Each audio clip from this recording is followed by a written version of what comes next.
Assalamualaikum and good morning, everyone. Thank you for coming. Thank you for your commitment to join this class. Okay, now we have about 12 students, 11 students, including me, maybe 12. Um, I believe there's more to come later on. Okay, I just want to quick um, explain to you guys what's going on in our e-learning. Now we already finished week 2. Last week we have already discussed about series parallel circuit. Um, on Thursday we do have a short session discussing on Y delta or delta Y transformation, and we did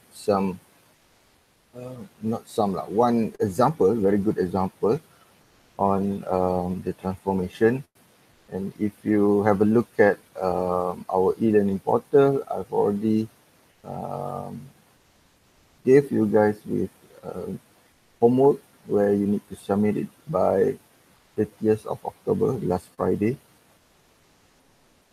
And I also put a video on series parallel circuit where you can have a look at the video.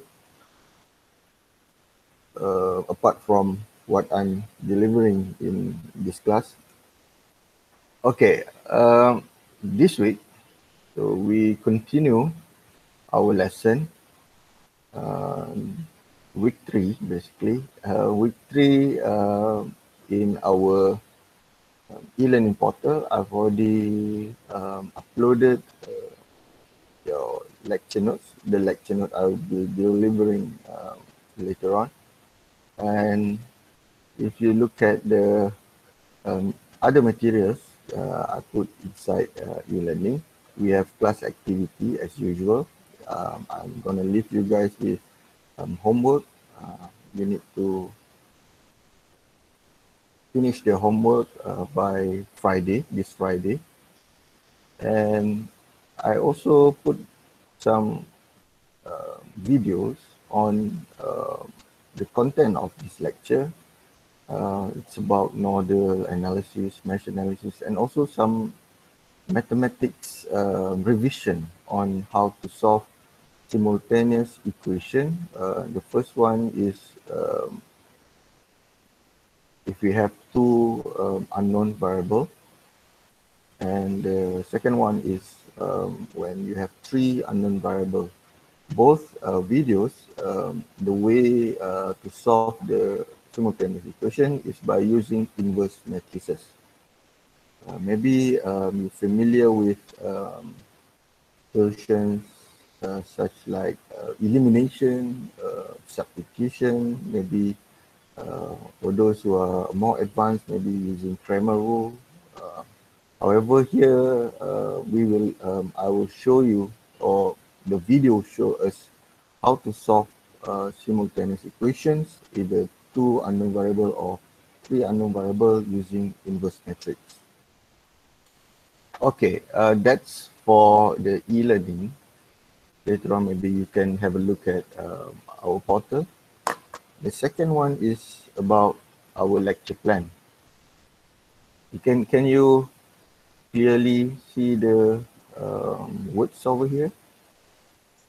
Okay. Okay. All right. Now, actually, we are here, week 3. Week 3 is supposed to learn about nodal analysis. However, on my second thought, I think it is not complete if we don't know the way to solve our circuit using mesh analysis. So I try to combine nodal and mesh in week 3, and later on in week 4 we're gonna learn about more advanced technique known as super node and also super mesh.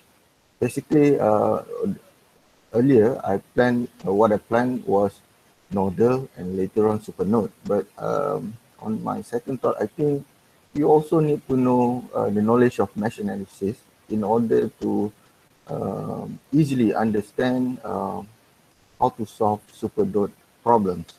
So that's why I try to put mesh in week 3, and then later on maybe later on Thursday, or maybe later on week 4. In week 4, we will try to have a look at more advanced technique, circuit analysis technique known as Supernode and Supermesh. Not advanced lah, means that you need to identify. It is.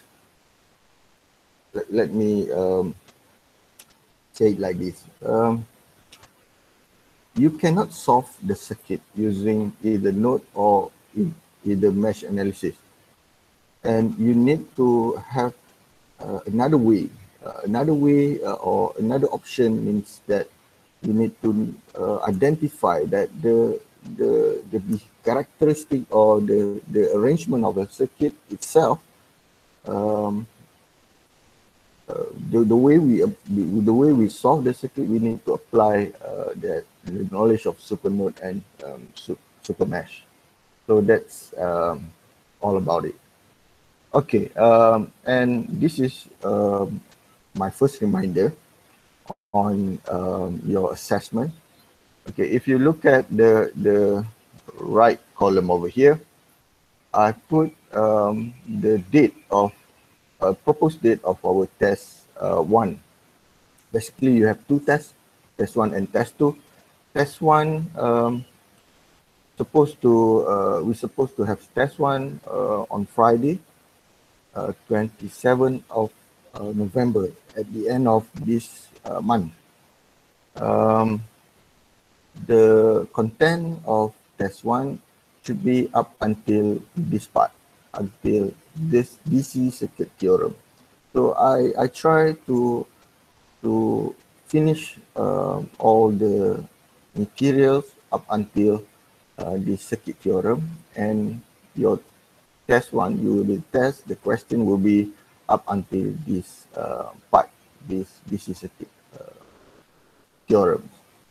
And the rest will be before we have our mid-semester break. We're going to have another one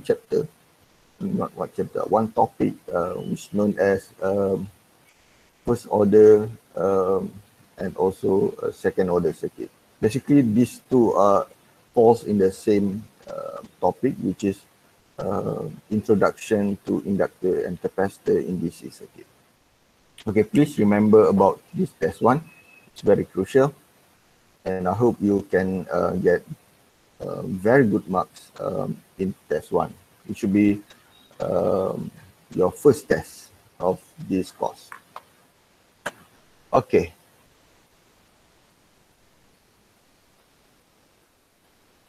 Back into our lesson.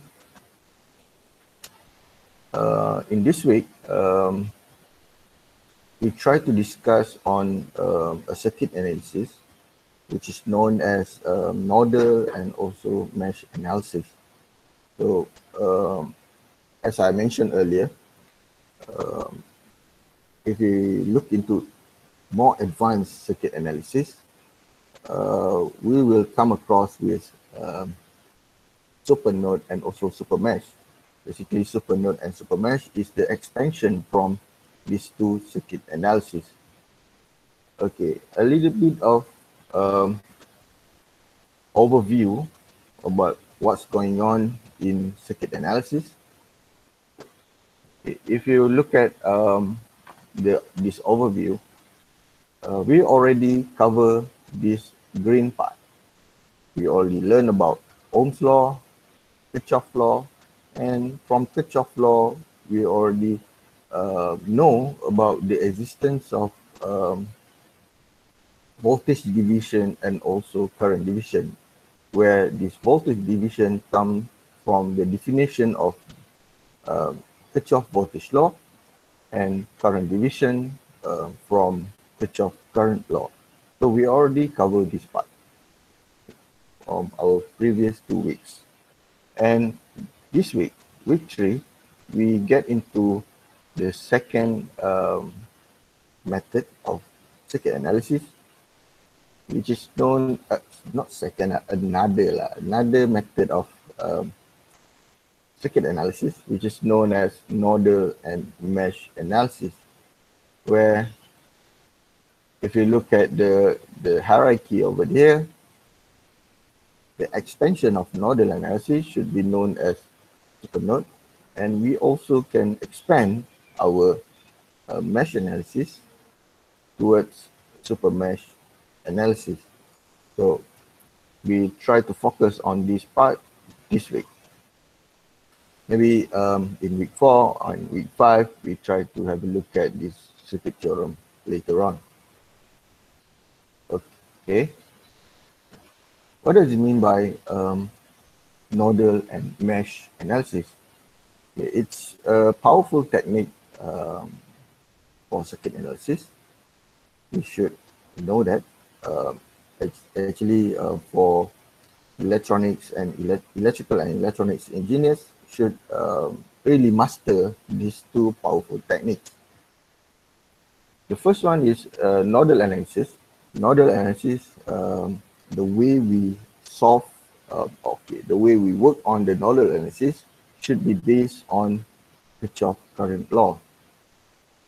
And for mesh analysis, based on Kirchhoff voltage law. So if you have any kind of circuit, you can apply these two powerful techniques based on Kirchhoff current and also Kirchhoff voltage law. Okay, first we have a look at nodal analysis or node analysis. The objective of this node analysis is to find a voltage at each node using Kirchhoff current law. So you need to find the node voltage in this analysis, this node analysis. And there's a steps over here.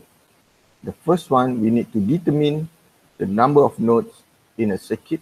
For example, if given a circuit, you need to identify which is the node, which one is the nodes, and you need to select one node as a reference. Normally, the reference node should be the ground nodes. Nodes labeled with ground, or sometimes nodes which is directly connected to our negative of the supply voltage. Voltage reference node is equal to 0, as I mentioned earlier. If you consider the reference is the ground, it should be equal to 0. And if you consider the nodes, the reference node is the negative terminal, it is also equal to 0. And all other voltages are related to the reference node. So other nodes, we consider it as a positive potential node, positive or higher potential node. Okay, step number 2, we assign voltage designation for node as V1, V2, and so on. So we have nodes over there, then we try to assign, okay, this one is V1, this one is V2, this one is V3, and the reference node should be equal to 0. Normally we don't assign the reference node as V4, V5, or so on. Okay, later on for step 3, we assign current in arbitrary direction at each node where the voltage is unknown except at the reference node and apply TCL to each node. What's going on over here is that this is very important. After we assign the voltage, the node voltage, V1 and so on, V2 and so on, we try to label or assign the current direction at each node. Okay, normally for assigning the current direction, we always assign current flowing out from our assigned node. Okay, at one node, we assign all current to be going out from that node, except for example, if you have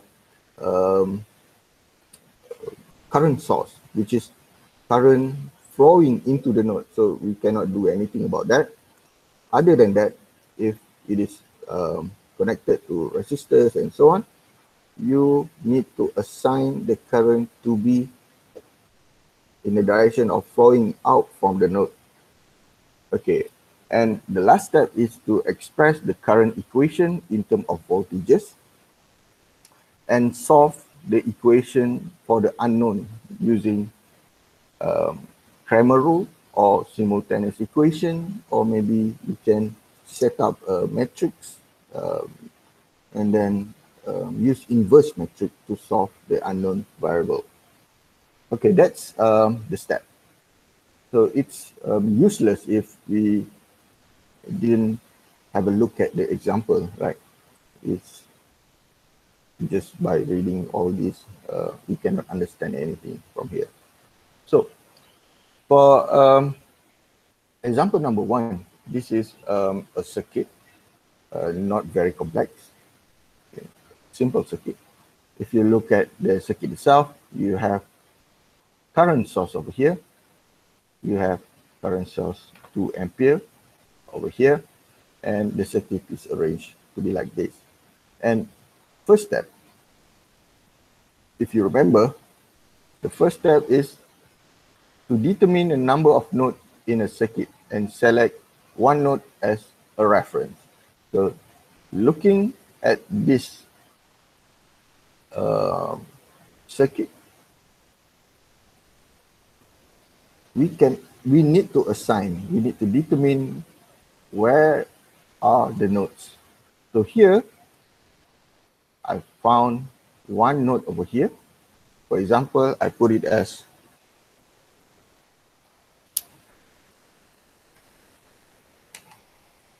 okay. For example, here, okay, found one node over here, number 1, and I also have another node here to be number 2. And let's see, maybe I erase this first.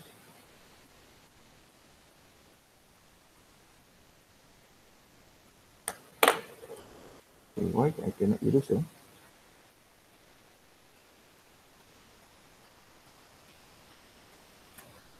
Okay, maybe I put it different color. This is number 2. Okay. If you look at other connection, for example, here, since there is no resistors over here, so this is also considered as node number 1.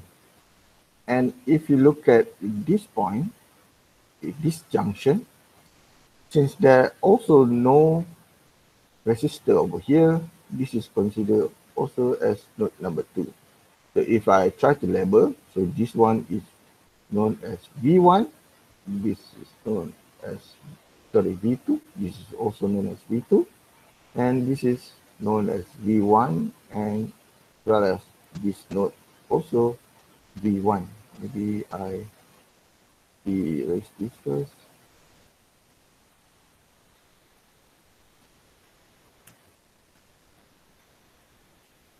V1, oh,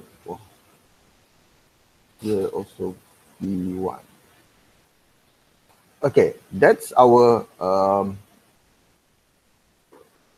arbitrary nodes that we assign. We also need to assign our reference node. The reference node should be assigned over here, since this is the, although it's not labeled as ground, it's not labeled as ground. However, you know that if this is a positive terminal, means that it should be our negative terminal, and negative terminal should be labeled as reference node. So we know that if I say that this is our positive, this should be our negative. And if this is the positive terminal, and this should be a negative terminal. Okay. For example, if I have V2 equals to 2 volts, means that 2 volts from here to here. And for example, if I have V2 is 5 volt, means that 5 volt from this point towards this point. Okay, that's step number 1 and step number 2. And for step number 3, we need to assign current in arbitrary direction at each node where the voltage is unknown except at the reference node. So what's happening over here, we need to assign the current direction. So maybe I change to orange. No, orange, maybe purple. Okay.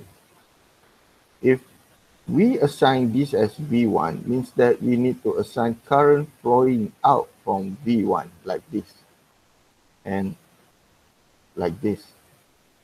Since this junction is a 4 ampere current supply, we cannot do anything, means that current always going into that node. And have a look at this portion or this junction. We know this is also V1, we need to assign current to be like this, flowing out from the node. Same goes to V2. Here, we know that this is the resistor, this is negative band, so we need to assign current flowing out from the node. So here, flowing out, and we cannot do anything about this because this is a current supply, so we follow the direction of current supply. Okay, more important thing is have a look at this part. We see that here we have a current flowing out from V1 and we have 3 resistor ohm, and later on we will meet at V2.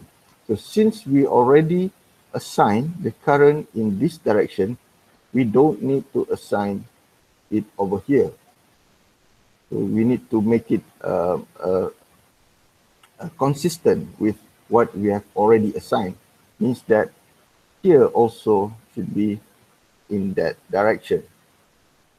And same goes to this point, where here we see that this current flowing out from V1, flowing through 12 ohm resistor, and the direction at this branch or this junction should be consistent with what we have assigned earlier.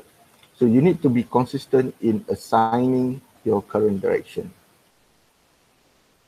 Okay, so we already at step number 3, and for step number 4, we try to express the current equation in terms of voltages.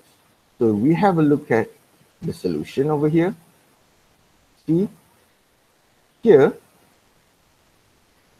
first redraw the circuit, assign reference node at voltage at and voltage at 2 other nodes, V1 and V2. Label all current at each node except at the reference node. In this solution, I think it's the same as what we have defined earlier. We have current I3 flowing out from V1. We have current I1. This is we assigned earlier, right? Flowing out from V1 towards the reference node. We have another current I2 flowing out from V1 into this 12 ohm resistor. And at V2, node V2, we have I4 over here. So we don't need to define current over here because we already defined it earlier. It is I3. This is also I3. Okay. And again, at this part, we define it as I2 to make it consistent with what we have defined earlier. So for step 4, what we need to do is to set up a Kirchhoff current law at each node. Okay, we have a look at node V1. Node V1 Kirchhoff current law says that sum of I out equals sum of I in. So looking at the diagram or looking at the circuit with the question of the circuit inside our question, we have I out at V1 is defined as I1, okay, I2, and also I3. If I have like this, okay, this is V1, okay, I have I1, here is I3, from here also, okay, I have another current, which is I2. So I1, I2, and I3 all going out from V1. And the sum of current coming into V1, into node V1, is only this 4 ampere current. So this is the only current going into V1. So this is I4. I equals to 4 ampere. So using this definition, this KCL at node V1, we set up an equation using voltage as our terms. So you know that for I1, to get I1, here we have V1. I1 can be found, can be calculated by using this equation, V1 divided by 2 ohm. This is for I1. Okay. And for I2, if you look at here, the potential difference between V1 and V2 can be used to get the value of I2, where I2 is given by V1 minus V2, V1 minus V2 divided by this 12 ohm resistor. So this is for I2.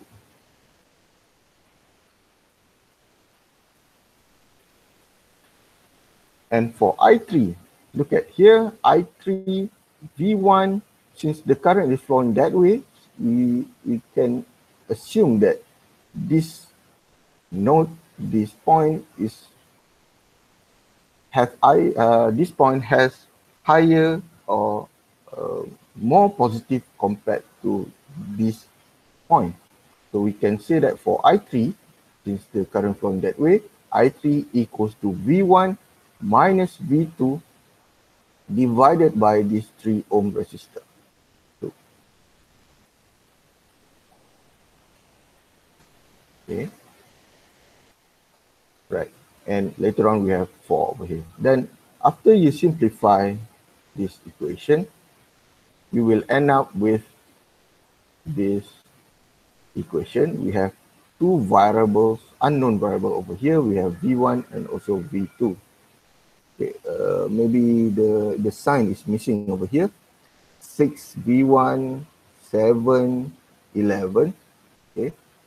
Negative V2, negative V4, so this should be a negative sign as well. Right. We have our first equation consists of 2 unknown variables, V1 and V2. We apply the same technique at V2. For KCL at V2, we have I in equals to I out, or if you have another way around also can, I out equals to I in. However, if you look at V2, okay, we have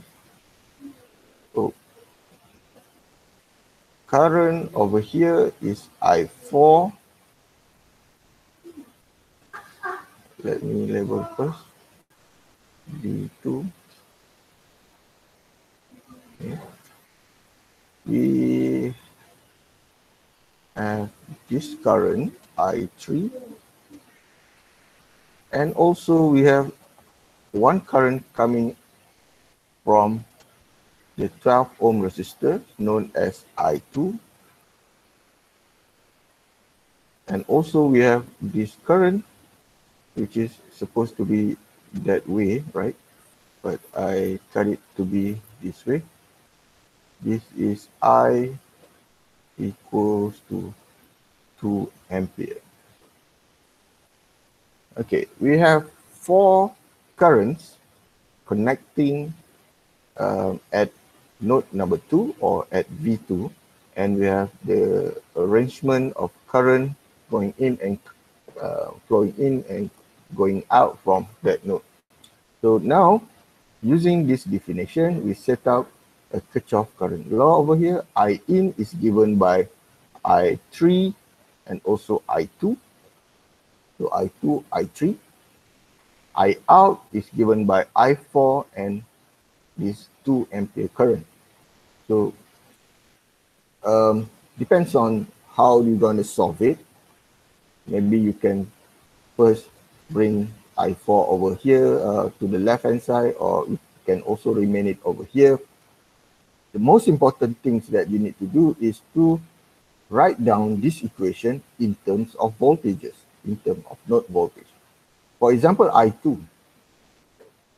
I2 over here is given, since the direction is like this, if going from V1 to V2, so we assume I2 can be found by using V1 minus V2, V1 minus V2 divided by 12. And for I3, since flowing in that direction, so we say that it is V1 minus V2 divided by 3. So this is the portion for I3. And for I4, looking at the circuit, we know that V2 minus 0, or in other words, V2 divided by 6 ohm. Okay. This is for I4. Okay. Basically, I4 can also be written as this way. V2 minus 0 divided by 6. Okay, remember, this is reference node.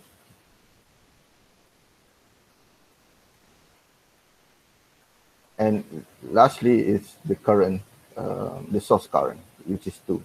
So we need to set up our equation in terms of voltages. And later on, if you try to solve or try to simplify this equation, finally you will end up with this equation. We have 5V1 minus 7V2 equals to 24. I'm not going to get into the mathematics over here. Maybe you will try it later on, how to get this equation. But however, it's a simplification from this line or this equation. You will get this, our last equation, simplifies one. So this is considered as our second equation.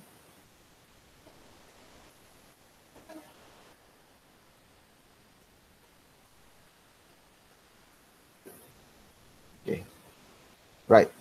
And in this example, the way to solve these two equations with two unknown variables is by using Cramer rule. To use Cramer rule, you need to set up a matrix based on these two equations. We have 11, we have 2 by 2 matrix over here, 11, -5, 5, -7, and we have the variables over here, V1 and V2, and this is the resultant of our equation. We have 4, 48, and 24 at the right hand side. In other words, you can say that this is a metric known as AX equals to B. So A is this matrix, X is our unknown matrix, and B is the resultant matrix. We have AX equals to B over here. You can also use elimination. Okay? You can also use substitution, because that's our alternative to solve simultaneous equation. And if you use that one, your answer, your final answer should give you these two values. Maybe you can try it later on using substitution, using elimination, or maybe you can also use inverse matrix. Okay, I would like to briefly show you how do we apply inverse matrix. Okay, if you consider this is the matrix, okay, this is the matrix, and if you take the inverse of A, okay, and times it with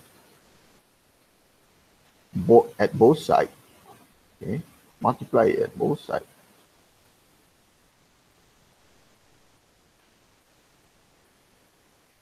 Okay, this part is equals to identity matrix. Okay, identity times X should be equals to X, and you will get the value of X if you solve the multiplication of these two matrices, A inverse times B. And the way you try to find your inverse matrix, maybe last time during my time, I need to calculate it manually using determinant. You need to put, you know how to get inverse matrix lah. You need to know how to get inverse matrix. But nowadays, you have calculators with options or with advances in terms of finding inverse matrix easily from a matrix. Maybe you can have a look at that as well. Basically, it's to shorten the time of calculating the inverse matrix. During my time as a student, I need to calculate it manually. I need to find determinant, and I need to switch the elements inside it, and also put a negative sign at the diagonal element, and later on multiply it manually. But nowadays, you have calculators. I think Casio calculators, very powerful calculators. You can always get the inverse matrix easily.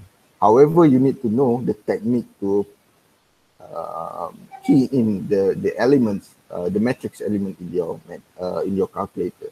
So I'm not going to touch on that part. I leave you guys to choose which option that you want to use. Basically, if you don't have any knowledge on matrix inversion or using Cramer rule, maybe you can use a simple simultaneous equation solution by using elimination or substitution. But remember, elimination and substitution maybe works easily, works if you have only two unknown variables. What happens if you have more than two? For example, if you have three unknown variables, means that you have three nodes over here, V1, V2, and V3 you need to find. So it's a bit tedious. the way to solve by using elimination and also substitution. So that's why here we try to apply matrix approach. Maybe you can use inverse, or maybe you can use the Kramer rule. Okay, that's for example number one. Example number two. Okay, example number two a bit easier because the nodes already been assigned. Here we have the question here says that determine the voltage at node V1 and V2. V1 and V2 over here. Basically, how many nodes that we have? Okay, basically we have actually three nodes. You have V1, V2, and also you have at this point you have V3. Okay. However, in looking at the circuit itself, V3 basically from this point at this point. Looking at the nature or arrangement of the circuit, we can say that V3 equals to 10 volts. And if you try to find the current over here, maybe I put it as Ix can easily be calculated, Ix, by using simple Ohm's law, 10 divided by 10, or equals to 1 ampere. Okay, you need to really scan the circuit first. You need to identify the arrangement or the connection of the circuit. Whether, okay, this can consider as a node. Yes, maybe the node itself has been simplified with a voltage, a direct voltage connected to it. You need to analyze the circuit. Okay, however, we cannot do anything about these two because you know that we have elements over here. Also, we have elements of resistance over here and also over here. What we need to do is to assign the current direction. Okay. Remember that the way to assign the current direction, it should be current flowing out from the node. So here we have, for example, I have I over here, I1 example, and also I have I over here, I2, let's say. At here, I also have this as I3, and here I have I4. Okay. After you assign the current, then you can work on the Kirchhoff current law at each node. So we have a look at the solution. Okay, looking at the solution. Okay, now maybe you can find something different from what I'm telling you just now, because I define I1 to be flowing out from V1. So maybe you wondering, hey, can we do that? Can we change the direction of the current? Yes, you can. Basically, you can assign the current to be flowing out or flowing in. Okay.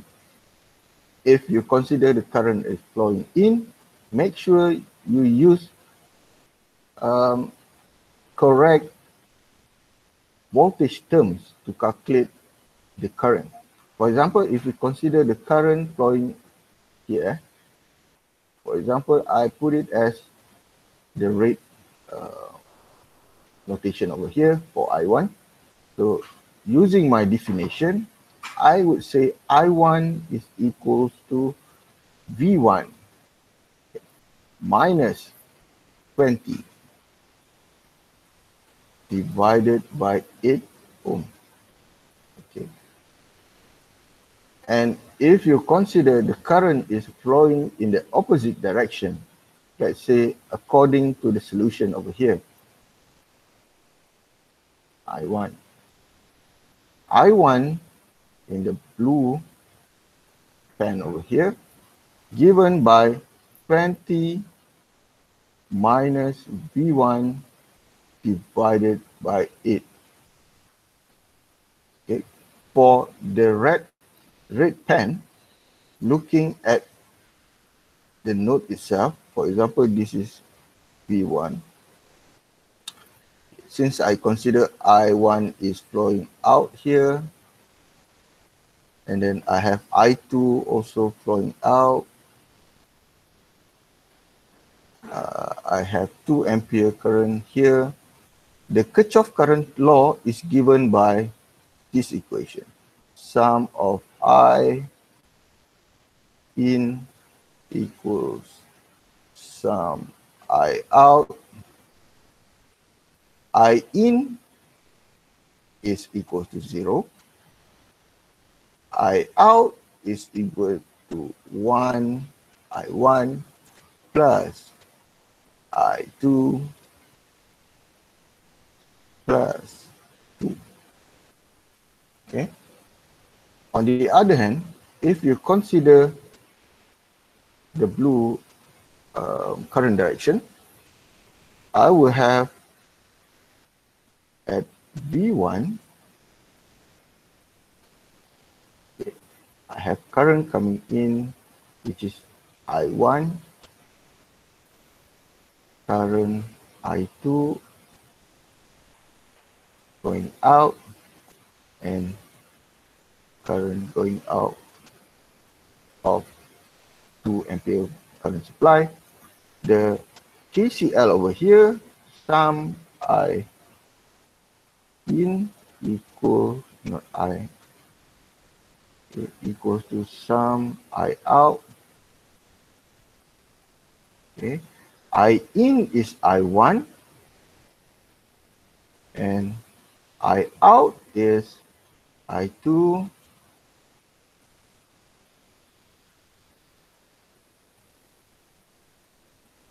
I2 plus 2 ampere. If you try to simplify this one, I believe you will get the same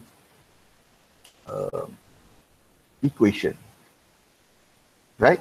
Okay, let's have a look at the solution given in the question, given here.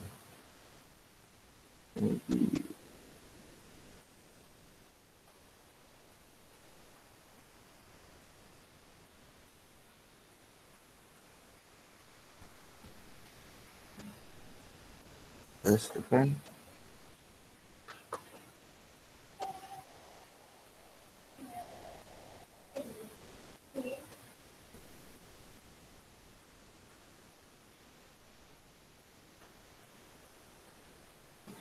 Okay, here it says that the current is arranged as in that direction. For I1, for I2 is flowing from V1 to V2. For I3, V2 towards the reference. For I4, V2 towards VB.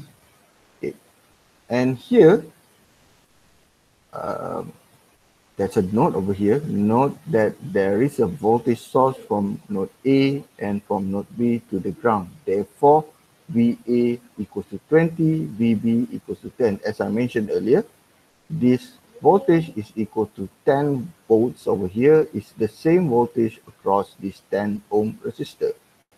This VA is the voltage from this point towards the reference point or reference node. Okay, looking at the KCL at node V1, we have I1 minus I2 equals to 2. That's something which comes from the definition of the current flowing in and flowing out from the node. So this is I1, I2, and 2 ampere. So from here we see that I1 equals to I2 plus 2. You bring this I2 on the left hand side, you will have I1 minus I2 equals to 2. The same over here. And the most important thing is to express this current in terms of voltages. This is very crucial, where you need to carefully look at the current direction. Since the current direction is from VA to V1, we know that this is 20 VA minus V1, or 20 minus V1 divided by 8 for I1. Okay, this is for I1. And for I2, I2 is given by V1 minus V2. So V1 minus V2 divided by 4, which gives us the expression of I2. And after you rearrange this equation, you will get this final equation consists of two unknown variables, V1 and V2. So this is considered our first equation.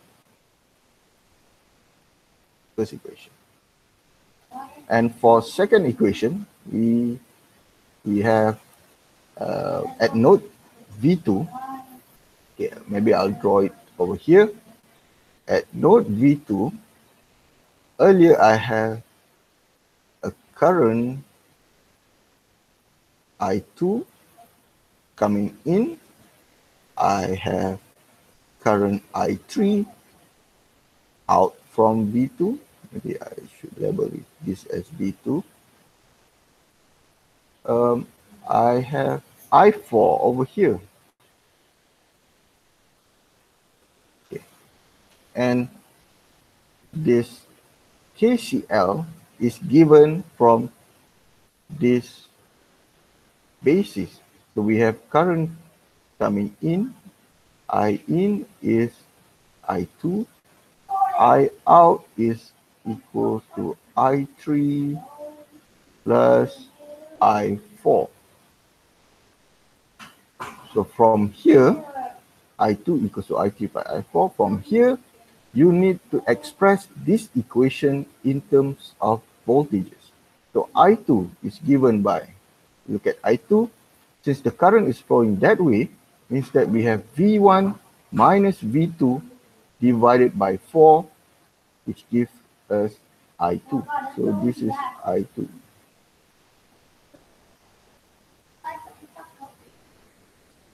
All right. For I3, I3 is given by V2 minus 0. So, or V2 divided by 2 for I3.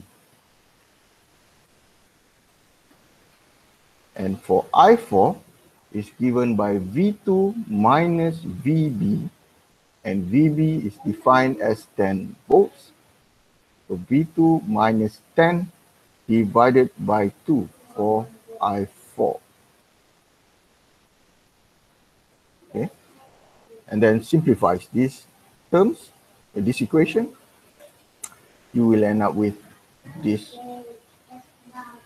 final equation using having two unknown variables, which is V1 and V2. And if you look at this solution, the way to solve these two equations is by using substitution, I believe, where you need to substitute V1 defined over here into this equation.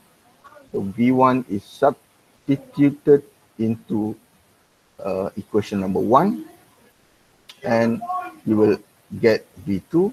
Finally, use this V2, sub it back into equation number 2 to get V1 as this answer. We can use simple simultaneous equation, or you can also use matrix arrangement using Cramer rule or using inverse matrix to solve those two unknown variables V1 and V2. Okay, any questions so far? Doctor, if the battery the yang 20 volt tu, kalau Yes. kita terbalikkan kan, Okay. terbalikkan Right. dia jadi yang negatif ke atas, Okay. positif ke bawah, Yes. dia punya nilai kat situ akan jadi Okay. Thank you so dua-dua much. tolak. Oh, okay. Thank you so much, Khairul Naim. Okay, very good question. Khairul Naim is asking about what happened if this battery, right, Khairul Naim? Yes. Okay. This battery is in the opposite direction, right? Like this. Yes. Okay. Okay, same goes to here lah. All right. What happened over here? Oops. Maybe I erase this first.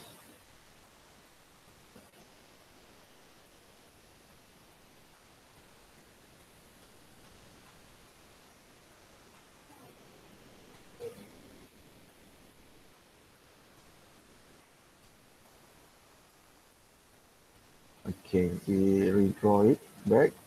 Negative, positive. Okay.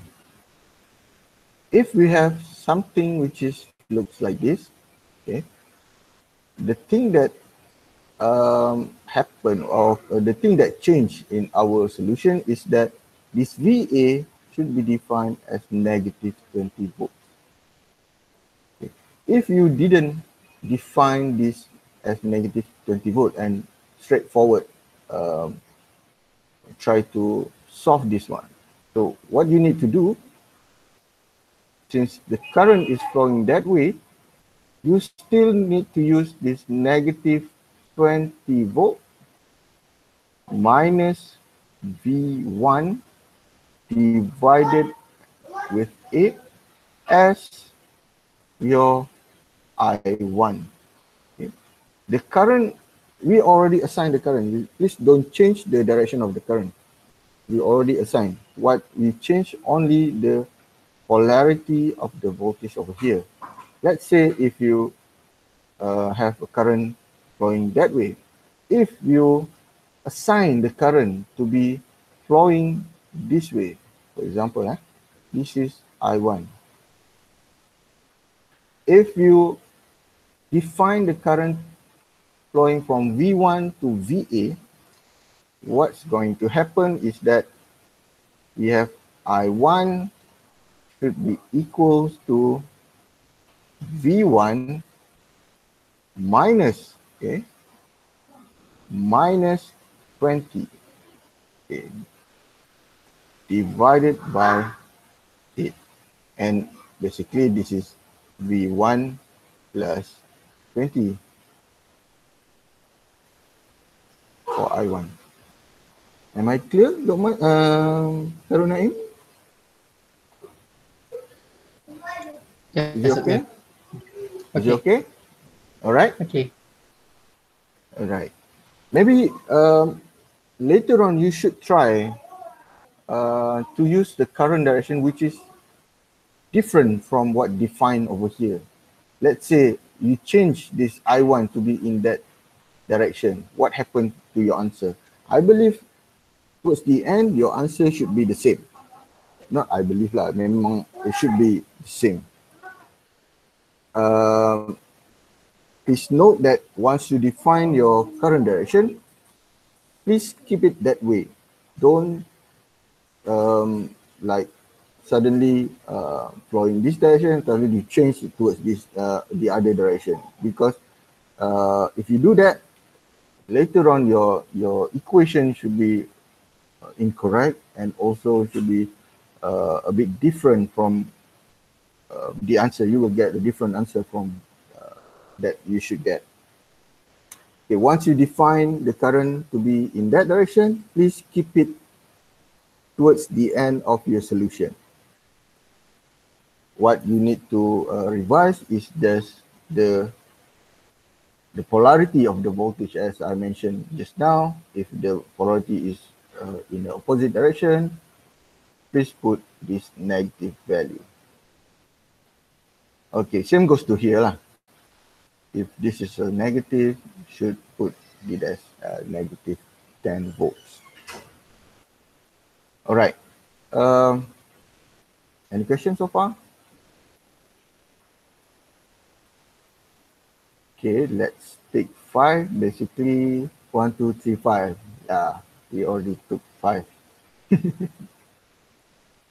Any question before we go into other circuit analysis method, which is mesh later on? You should try. You should try these two examples. In this example, I define the current based on the solution. Current is defined to be like this. I from VA to V1. Maybe you can change it to the opposite direction and try to work out the solution. Should be your answer should be the same. Okay, that's for node analysis. Maybe we take some. I would like to have a drink first. Later on, we continue. We continue back at 10:10 a.m.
Okay, welcome back. You still there? Yes, sir. Yes. Okay, okay, thank you. Yo, yo. What up? Okay, okay. Right. It means that you're still there lah. Okay lah. Alright, we've already finished nodal analysis, where we know that from nodal analysis, we need to apply Kirchhoff current law, and later on, we need to express the currents in terms of voltages. So from nodal analysis, we know that we need to assign nodes, later on assign the current direction, and finally solve the equation using simultaneous equation, the simultaneous equation using your preferred options, maybe simple elimination and substitution, or maybe using more advanced matrix, inverse matrix, or using Cramer rule. Okay, we move on to another analysis known as mesh analysis. So for mesh analysis, what we're trying to do is we try to apply Kirchhoff voltage law. And if you look at node analysis before this, towards the end, we will get the value of node voltage. In other words, we will get voltage lah. For mesh analysis, towards the end, basically we will get the currents or the mesh currents. So here it says that a mesh is a loop that does not contain any other loop within it. So you need to identify first where is your mesh or where is your loop. Okay, also in this analysis, we have few steps that we should follow. Maybe if you don't want to follow it, it's fine. But basically, what you need to do is you need to carefully analyze the mesh currents in your circuit. So if you follow this step, step number 1, you need to assign a current in each mesh in arbitrary direction as I1, I2, and so on. Maybe if you have we have 2 meshes, maybe it's up to I1 and I2. If you have maybe 4 or 5 meshes, maybe up to 5 lah, I5. And assign the current, you can do it by putting the direction of the current flow in clockwise direction or in counterclockwise direction. But I really suggest that you put it, if you put the current in a clockwise direction, make sure you keep it that way. Once you assign the current in clockwise direction, all the current should be in the clockwise direction so that you're not going to miss the calculation of your currents. Otherwise, your calculations will be get haywire. So keep it that way. Once you assign clockwise, make sure all the current in the clockwise direction, except for current that already been assigned with the direction. The mesh already been assigned. If the mesh already been assigned, you need to follow that the direction that been assigned. So for step number 1, assign current, and step number 2, indicate the polarity. This is very crucial. Once you assign the current and you know the current should be flowing in that direction, you need to indicate the polarity of voltage across each resistor. So you know that if current is flowing in through the resistor, there should be a voltage drop across it. So you need to indicate the polarity of the voltage drop across that element or across that resistor. And for step number 3, step number 1 and step number 2 is very crucial, as well as step number 3. also very crucial, where in step number 3, you try to come up with an equation. The equation will be built using KVL approach, where you need to apply KVL around each loop in a clockwise direction or counterclockwise. If you choose clockwise, means you need to apply it in clockwise direction. If you choose counterclockwise, put it that way. If a resistor has two assumed current flowing through it, okay, maybe the resistor itself has the influence of mesh number 1 and mesh number 2, means that I1 and I2 will flow into that current. So what you need to do, you need to get the total current through the resistor. How? By assuming current of the mesh in which KVL is being applied minus the assumed current through it in a opposite direction. Okay, later on we will get into this part. But what you need to do, what you need to understand now is that for step 3, you need to apply KVL around the loop. And step number 4 is to solve the unknown current either using Cramer rule, simultaneous equation, or inverse matrix solution. Okay, that's the steps for mesh analysis. We have 4 steps over here. First, assign current, indicate polarities, apply KVL to get the equation, and finally solve the setup, the set equation. Okay, for example, if you have this mesh, okay, first, assign current in each mesh. How many mesh do we have over here? We have 2 meshes. The first one is over here.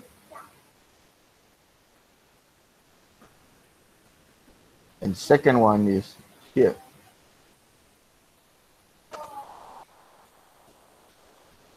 So here should be I2. And here should be I1. And once you assign this current, okay, have a look at this branch, this 2 kilo ohm branch. You see that here we have I1,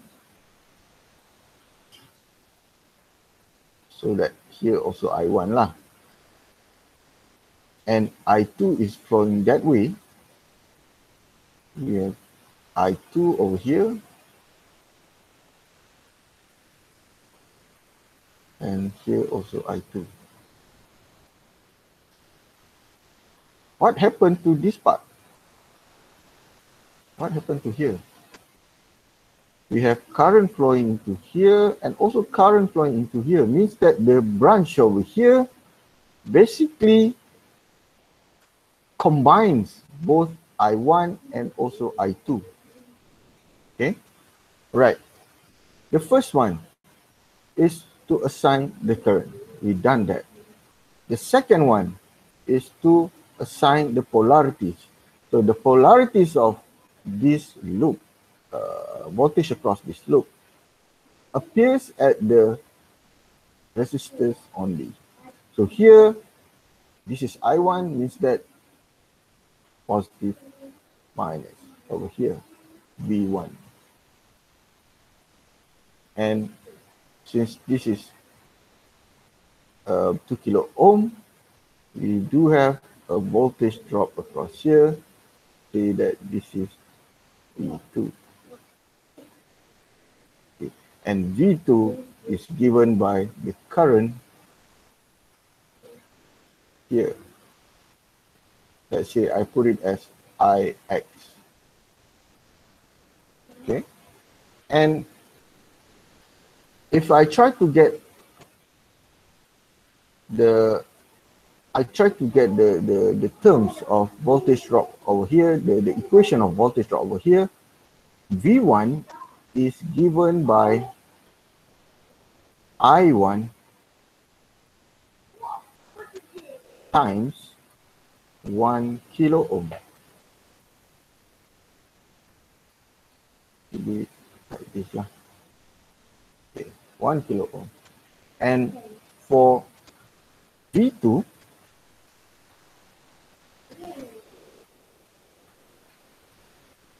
it's given by Ix times 2 kilo ohm. Okay, where Ix, okay, what is Ix? Looking at the junction itself, here is your Ix. Okay, you know that here is I1, here is I2. Okay. I1 going into the node, I2 flowing out from the node, and to get Ix, using KCL, can say that Ix equals to I1 minus I2. Okay, where does this come from? Okay, you can see that from KCL over here, sum of I in equals to sum of I out. I in is I1, I out is I2 plus Ix. Okay, rearrange this equation, you will get this equation. You need to find Ix, right? So Ix is given by I1, and you bring I2 towards the left hand side. So I1 minus I2 equals to Ix. So here, V2 is equals to I1 minus I2, okay, times 2 kilo ohm. That is for mesh number 1. Okay, now for mesh number 2, maybe I delete this first.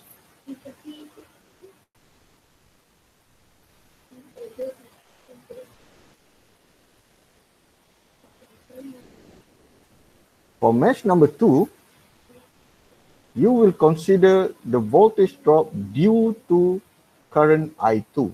So due to current I2, you see that here should be a voltage drop over here. Let's say this is V3. And if this current is flowing through this way, so here is also I2. And since current flowing into this 1 kilo ohm resistor, so the polarity should be like this. And looking at this side, okay, if you go around the loop, there should be a voltage drop over here as well. Let's say I put it as V4. This should be V4. This should be V5 lah. V5. V1, V2, V3, V4, V5. Okay. Okay. Looking at the loop itself, the voltage drop at V3 can be found, easily can be found by multiplying I2 with 3 kilo ohm. On the other hand, for V4, given by I2 times 1 kilo ohm.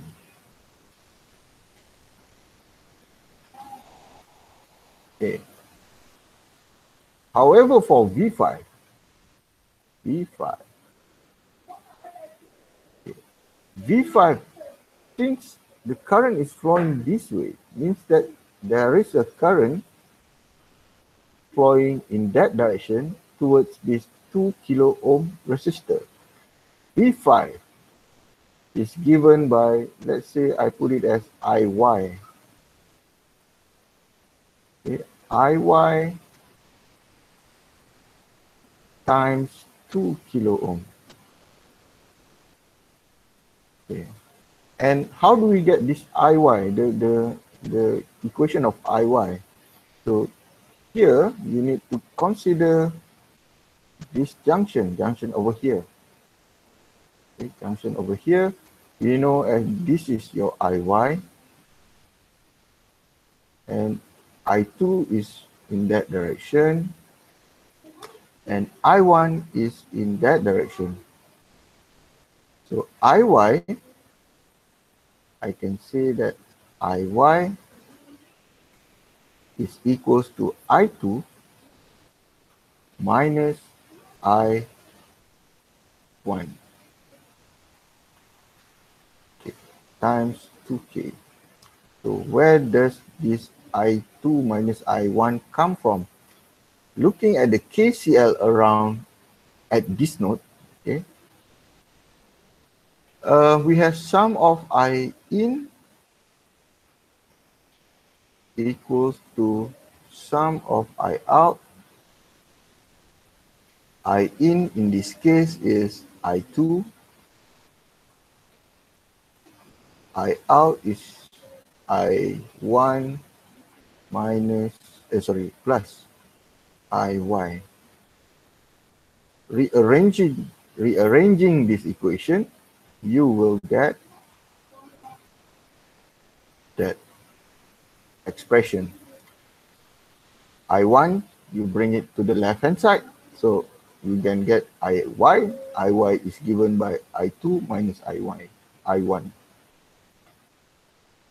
Okay, what you should note over here is that basically Ix is equal to negative Iy. Okay. Earlier, you know that Ix is given by I1 minus I2. Okay. If you flip this equation, you will get Iy. And of course, it is flipped because the current direction is in the opposite direction. Iy is basically negative of Ix. Ix is actually negative of Iy. But this is what going to happen in your mesh. First, you need to assign the mesh or the current loop. Here we have two current loop, I1 and I2. Second one, you need to assign the polarities. This is very important. And if you have resistors over here, means that you're going to have V2 and voltage due to this loop, and also voltage due to this loop. Okay, and since I just mentioned just now, Ix is minus Iy. If you look at V2, V2 is basically minus of V5, or V5 is actually minus of V2. It's in the opposite direction. Okay, after we finish that, we're gonna have a look at the solution over here. Look at the solution. We need to redraw and label mesh current as I1 and I2, indicate the polarities across each resistor, and determine the assigned mesh current. Here, what I've already explained just now, we have done that. And you need to construct the KVL around mesh number 1. So if you try to construct the equation of Kirchhoff voltage law, first in this solution, it starts from here. If you start here, you go around the loop and finish it over here. So here, if you start here, you will see, you will get into this negative 6 volt, and around the loop, we have a positive 1 kilo ohm times I1, which is, this is basically voltage number 1, V1, and further go around the loop, you will get into this 2 voltage drop across this 2 kilo ohm. So voltage drop across this 2 kilo ohm basically coming from I1 minus I2, okay, due to the current over here. And let's say I put it as V2 here, and this is V2. And finally, return to the where we start and equals it to 0. You will rearrange it and you will end up with two unknown variables, I1 and I2. So this is considered your first equation, equation number 1. And for mesh number 2, again, in this solution, it starts from here. Maybe I change to a blue color. Start over here. Go around the loop. First, you will meet this V5, let's say. Let's say V5. V5 is here. 2 kilo ohm times I2 minus I1. And later on, you go around the loop, you will meet this 3 kilo ohm voltage drop around here. Maybe this is V3, we mentioned just now. And V3 is given by I2 times 3 kilo ohm. And further around the loop, we will meet this positive voltage source. So that's why this is the positive voltage source over here. And okay, put it this way lah. And finally, you will meet this voltage across this 1 kilo ohm resistor. We are labeled it as V4. V4 is given by I1, sorry, 1 kilo ohm times I2, or I2 times 1 kilo ohm. This is V4. And you will get into the original place where we started, where we start, and equal it into 0 to 0. Rearrange this equation, you will end up with this second equation, which have negative 2ki1 plus 6ki2 equals to minus 8. This is your second equation. And once you get this, you got these two equations, equation number 2 and equation number 1, you may solve it using your own preference, whether using simultaneous or whether using inverse matrix. In this solution, use simultaneous equation, I think. This is using elimination, I believe. Elimination, I think.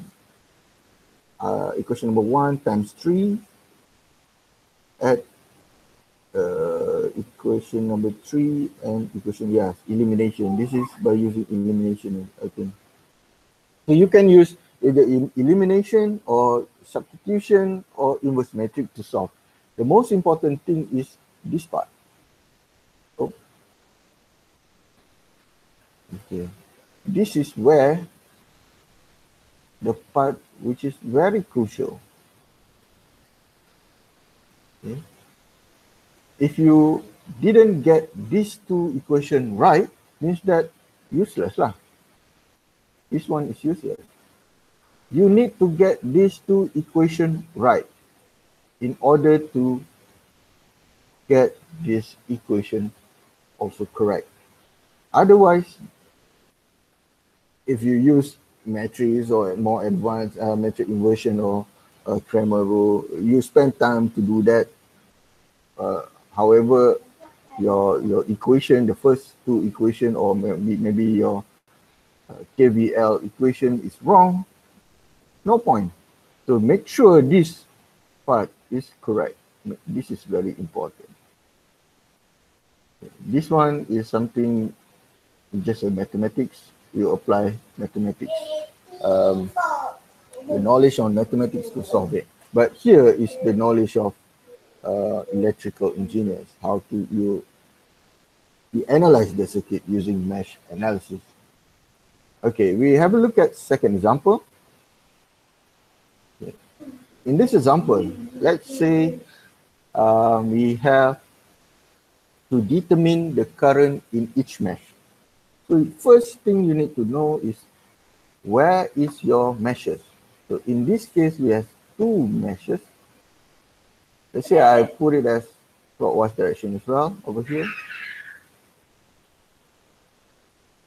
And my other mesh also in the clockwise direction.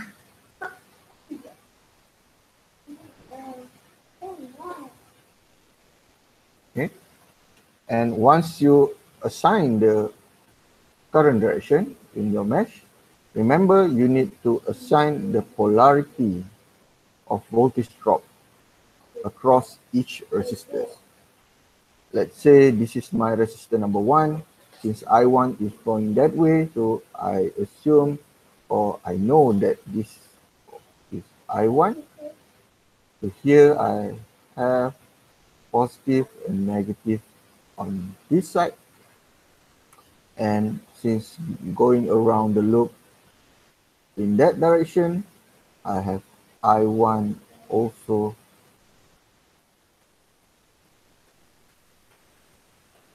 assigned like that. So we have a positive and negative terminal based on the current. We already defined it. We defined the direction of current that we already defined. And also here, here is a bit tricky because it's in between two meshes. So you will expect that this current is, let's say I put it as IX. It's the combination of mesh number 1 and mesh number 2. However, I should have voltage drop across here. Maybe I put it as Vx like this. And for mesh number 2, okay, since it's flowing this way, means that I have a current I2 in that direction, means that voltage drop should be over here. Oh, I forgot to label. Maybe I label this as V1, V2, Vx, okay. And this is V3. Okay. And going around the loop, I know that there is a current over here. Maybe I label it as IY. And IY should be also flowing here. And there should be a voltage drop across this 2 kilo ohm resistor, considering this is the loop number 2, and I label it as Vy. And from here, you can say that, okay, for V1, it's very straightforward. V1 is given as I1 times 3 kilo. V2 is given by also I1 times 4 kilo. However, for Vx, Vx is given by Ix times 2 kilo. And you need to get to know what is Ix. Okay, to get what is Ix, consider this branch. This is I1. This is Ix. And here is your I2. So here I say that I1 equals to summation of I2 plus Ix. And if I rearrange this equation, I will get Ix is given by I1 minus I2.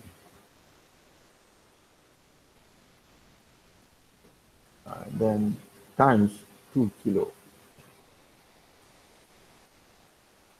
That is for first mesh, voltage drop. I didn't set up the Kirchhoff voltage law equation yet, but I just want to know what is my I1, V1, V2, and also Vx. Okay, looking at this loop, I only have two voltage drop, which is V3. V3 is quite straightforward, where it's given by I2 times 6 kilo.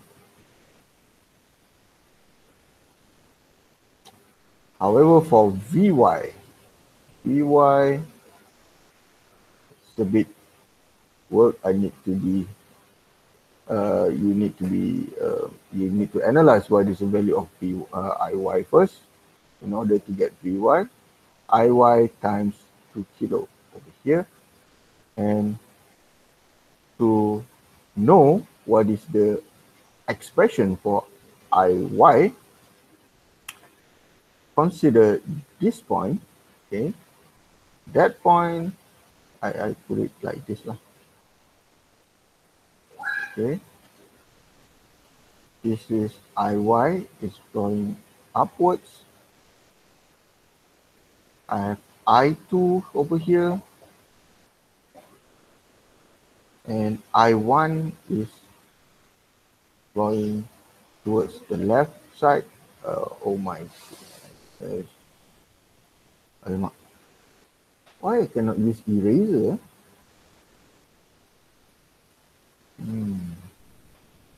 It should be I1.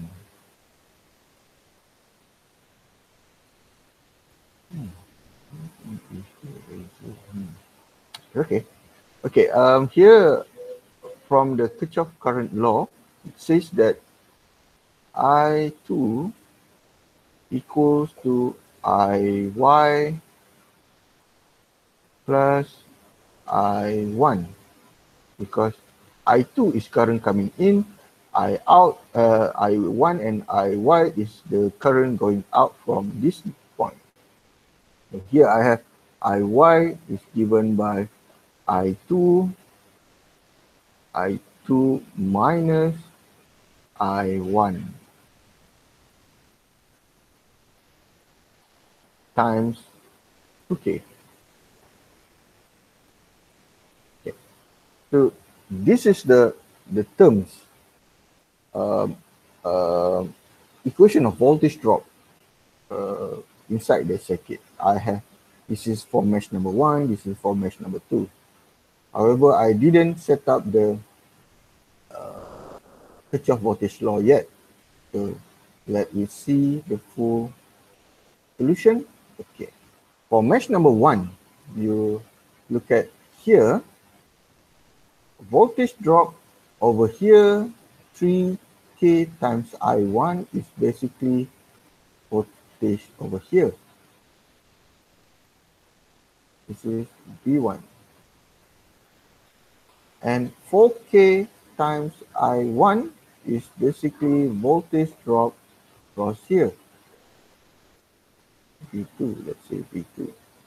And for 2k times I1 minus I2 is voltage over here, which I labeled earlier as Vx. So this is V2, this is Vx. And from this equation, actually we start our loop from here.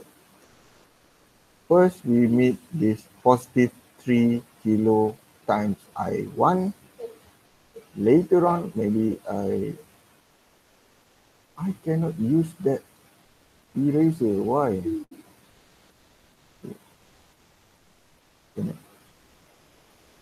First, this 3 kilo times I1. Later on, I will meet this positive of 4k times I1. around the loop again, I will get into this Vx. So Vx given by 2k times I1 minus I2. And finally, towards this positive 5 volts voltage source. And we return back to where we start, equals to 0. So this is for mesh number 1. For mesh number 2, put it as purple here. For mesh number 2, it also starts from here, okay? However, if you go around starting from here, for mesh number 2, first you will meet this negative 5 volts. So that's why this is a negative 5 volt over here. And remember that earlier we already defined this one as Vy, and the polarity should be looks like this because current is in the upwards direction. So that's why we have positive 2k times I2 minus I1. So this is basically Vy. And if you go around the loop of mesh number 2, you will meet this negative 8 volt voltage supply. So that's why this is a negative 8 volts. Further up, inside the loop, we will meet this positive V1, V2, V3 lah. So this is V3, positive V3, where V3 can be found using 6 kilo ohm times I2. So this is K3. And done. We already have 2 equations. The first equation has 2 unknown variable, and the second equation also 2 unknown variable. These 2 equation is very crucial. Okay, these 2 equation, if you wrong this part, means that the others you can say goodbye lah. This part should be really crucial, where you try to set up your equation. Make sure you define your analyze your circuit carefully, and then from the analysis, try to set up the KVL of each mesh. In this case, we have 2 meshes, so we expect that we're gonna have 2 unknown variable and 2 equations to be solved. And the way you solve, in this case, use this is Cramer rule, I believe. So this is by using Cramer rule. So you can also use, as I said earlier, substitution or elimination or inverse matrix to solve these 2 equations. Your main objective is to find what is I1 and what is I2. So depends on your preference, which method you prefer. So if you prefer a simple method, for example, like substitution or like elimination in solving simultaneous equation, then that should be fine. And just remember your approach.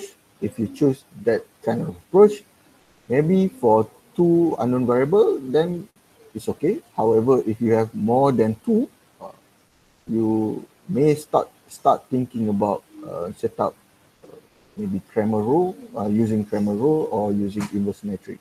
And my suggestion, or I would say that if you use inverse matrix, is faster because your calculator can do that instantly. Please note that you need to know how to set up this equation in a matrix. I believe if you follow the video that I put in e-learning, you know how to set up the equation, the matrix based on the equation. Or if you can find any videos that would explain to you how to set up a matrix based on equation, then you will know how to do that. In this class or in this course, basically I'm focusing on these two, on developing the KVL of each measures. Okay. Any questions so far?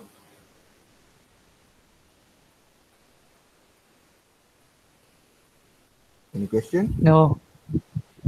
You're all right with that? No. Okay. We're about to finish our class. Basically, we already have a look at 4 examples, 2 for node analysis and 2 for mesh analysis. Basically, you can find more examples in your textbook. If you look at study book, your textbook, maybe you can have a look at example 3.1, example 3.2, and so on. There's a lot of examples. The example that I showed you earlier is not from this book. Maybe you can have a look another example or other example which coming from your textbook, maybe coming from videos or other reference that you have. But you need to have a look at more examples, because these 2 examples is not enough. Maybe you may find different setup of circuit, maybe have 3 meshes, maybe nodes, more than 2 nodes. So you need to have a look at examples, more examples. But the example that I showed you just now, or the 4 example that in your lecture notes, is all the informations of node analysis and mesh analysis is there. So what you need to do is you need to do it again, and maybe you should try changing the current direction or changing the mesh current flow in the mesh, maybe counterclockwise. Maybe you can try it. But remember that if you assign the current direction to be counterclockwise or clockwise direction, make sure you stick to it. Don't ever change the current direction. And also, if you change the current direction, it will change the polarity of voltage drop as well. So that's what I'm worried. So if you put it, you assign the current to be in that direction, make sure all your analysis should be based on what you assigned earlier. Don't ever change the direction. Okay, that's very important. All right. Class activity. As usual, I will leave you guys with homework. Maybe you can discuss with your friend, and if you can do it alone, also can. But you need to submit the answer individually. If you discuss, then it should be good lah, because you can have opinions, second opinion from your friends, and you can share it, what is your opinion on the solution. So have a look at practice problem 3.1, 3.3, 3.5, and 3.7. And the question of this practice problem can be found in e-learning. If you have a look at the submission link, I've also attached the question of these 4 questions in your e-learning portal. So have a look at it, and maybe you can download it from there. You need to submit by Friday. Okay, next class. Okay, for next class, what we plan to do is we try to have a look at supernode and supermesh. This is the expansion from what we have learned today. Maybe in your practice problem, maybe in your practice problem, you may find that it's quite difficult to solve this one. So maybe this is the answer to that, your difficulties. All right. Next topic should be supernode and supermesh. please do pre-reading, or maybe you can have a look at videos. What is mean by super mesh and also super node, and also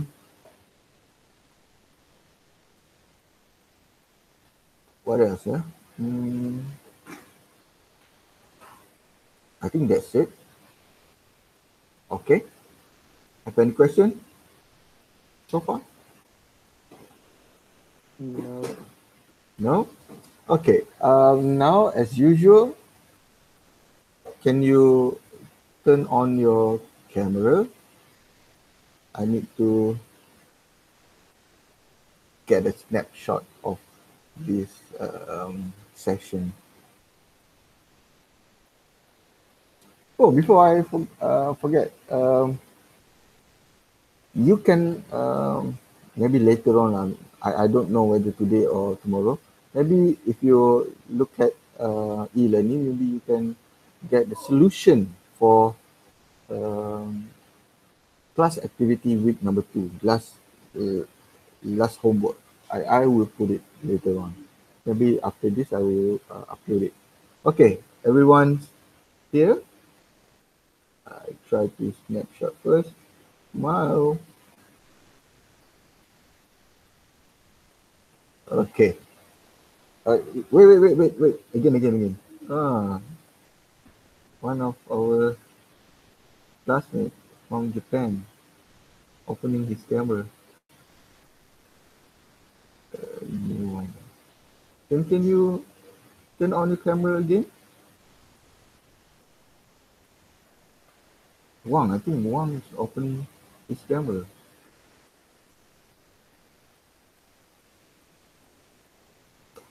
Okay. Good.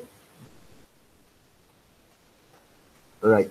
See you again next Thursday, 11 a.m.